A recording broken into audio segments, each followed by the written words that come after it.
All right, it's 18 minutes after 7. We have a conversation. This is not a conversation that we have always, and that's why I'm excited about it. There's a seminar on fighting against terrorism. This is a group of Muslim youth who've decided to come together and carry out this exercise. And I'm wondering, why would they even worry themselves to do this? So Aminatu Musa is secretary for Anur al-Lamia, and Misbah Samir is the deputy publicity secretary for the same organization. I want to welcome you to the show. Good morning. Thank you. So what's the connection, terrorism and your religion? Yeah. I think the most important thing I want to say is that terrorism has no color, terrorism has no religion, terrorism has no creed. So Islam has nothing to do with terrorism. Terrorism is simply terrorism. It can be committed by any group of people, and it just happened to be that in the 21st century we have a bunch of Muslims committing acts of terrorism, but that doesn't make what they do Islamic. Yeah. Aminatu, are you worried about the fact that people associate terrorism with Muslim? Yeah, very worried.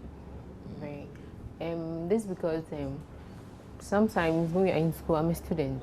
So when you're in school and then you try to make certain comments, then you see that they look at you in a way that this girl really, she's trying to make these comments insane. And when you look on the media, it's like people that are doing these things. You see, you don't feel that. What kind of school do you go to? Is it a Muslim school? No, or Legon. You go to Legon? Yeah. Okay, so you are a bit odd on campus. Yeah. Okay. But, you know, we've heard about some people trying to recruit Muslim youth. I think the target now is on you, young people. Is there something that allows you to be easily approached, or what's the thing? No doubt about the fact that there is this phenomenon called terrorism. I mean, this thing is global.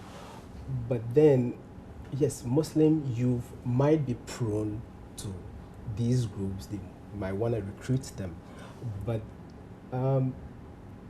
yes, that is a fact. But then we don't have evidence to the fact that maybe Muslims have been recruited from Ghana, because all that we hear is from the media about what is happening concerning the recruitment. But yes, that could be a possibility. So what is happening, what we as Muslims should do is for us to educate our people and to let them know that this has nothing to do with our religion.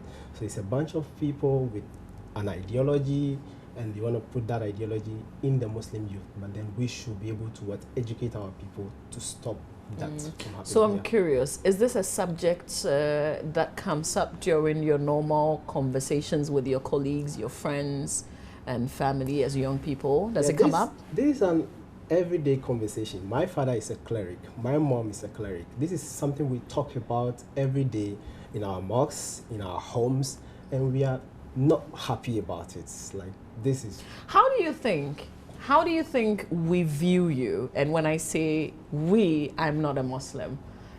So how do you think we view you as a society? I think the society views the Muslim Ummah as a terrorist, though they don't go deep to find out what's actually, where the source is coming from. You know, sometimes, as he said, the target is the youth. Most targets that are the youth are very ignorant.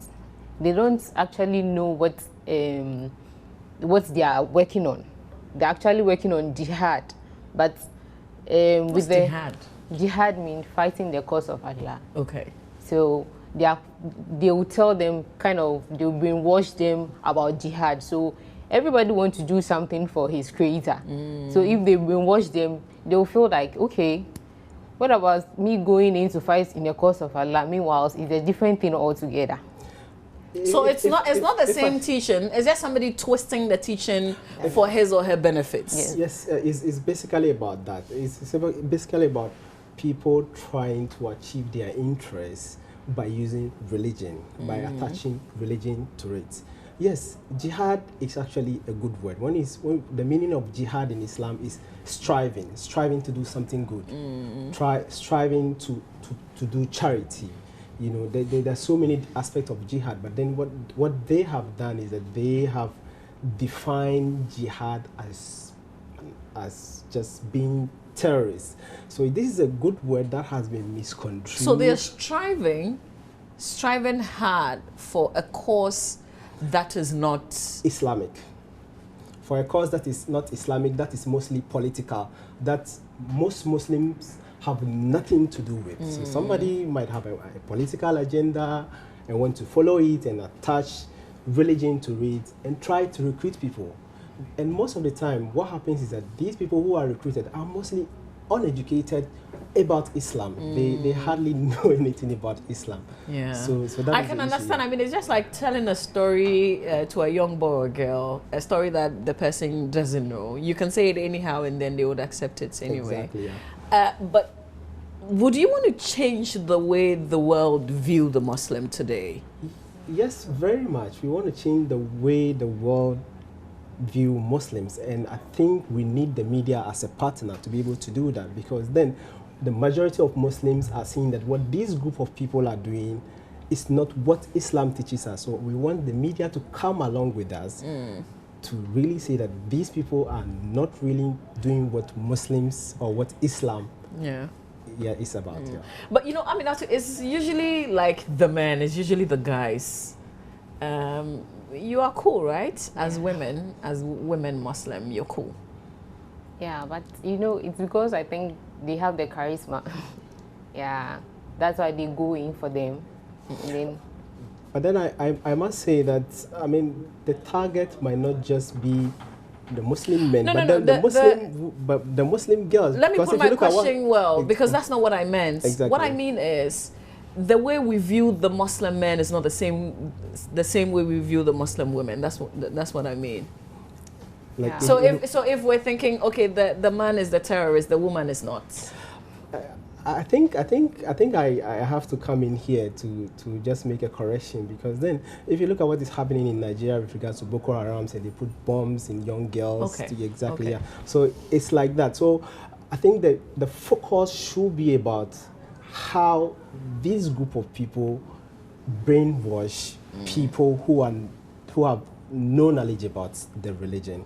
So it's up to the Muslim Ummah or the Muslim people to come up and educate the population and let them know that this is not part of our religion and that it's just deviant group of people acting in a way that is not in accordance with our religion. Okay. So I mean, Atu, you seek to change this, and you've got a seminar. It's a one-day seminar. Yeah. Tell us why you decided to put the seminar together and why you are organizing it, where you are organizing it. Okay. Why? Because in order to bring out the objectives, to explain what terrorism really is, and then after that we will try to tackle it in the Quran, from the Quran aspect, and then from the Hadith. Most young people actually don't look at the Quran from the context. You see, there are certain incidents in the Quran that happened long ago. It's about history. When we look at history, let me say history about Africa, we have people that did a whole lot of things, a whole bad thing, but those things they are reference. They are just reference. They are not something that you have to apply into your life as of now. Though there is something that you have to apply, but you have to look at it very well, as in the situation that you are in. But that's not what they do, really. That's not really what they do. They look at it a different way altogether. Because if you look at it, the time of the Prophet ﷺ, he was involved in wars, like the war of Badr, the Uhud. There were certain instructions that was given to him by Allah, that he should fight his enemies and stuff. I think that's where people are having a misconception. They have that kind of misconception because at that time it's different from now. Yeah, that's how I can relate. I mean, it's just like the Old Testament and the New Testament when you come to the Bible for us. So I can understand. So you're seeking to change, get people to put things in context. And I like the fact that you're targeting the young people. Yeah. So who really, I mean, from what age? I mean, it's just the youth. Lamia is a group of young people coming together who are interested in propagating Islam the right way.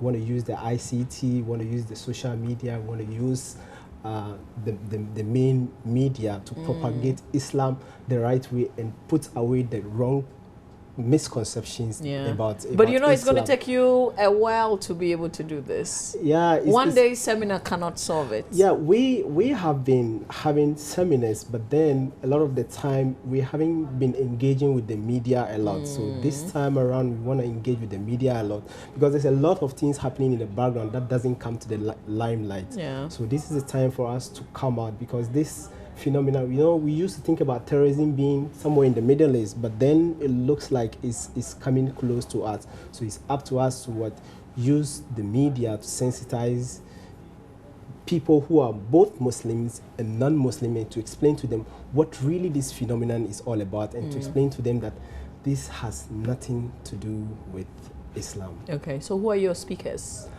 Yeah, we have Sheikh Abbas, Imam Abbas, then we have Sheikh Rashid Usman. The guest of honor is going to be the chief imam, is going to be there. The chief imam himself? The chief imam is going to be himself, and the imam of the Ahli Sunnah wal Jama'ah. So it's going to be a big How many seminar. people are you anticipating will be there? It'll be close to 1,000 people. Okay. And speaking close to 1,000 people. And it's going to be at Nima, and the Ahli Sunnah wal Jama'ah office. There's a conference hall over there. That's where the seminar is going to be. Okay. Yeah. And this is on Saturday, I mean. And this is on Saturday, at 9 a.m. 9 a.m.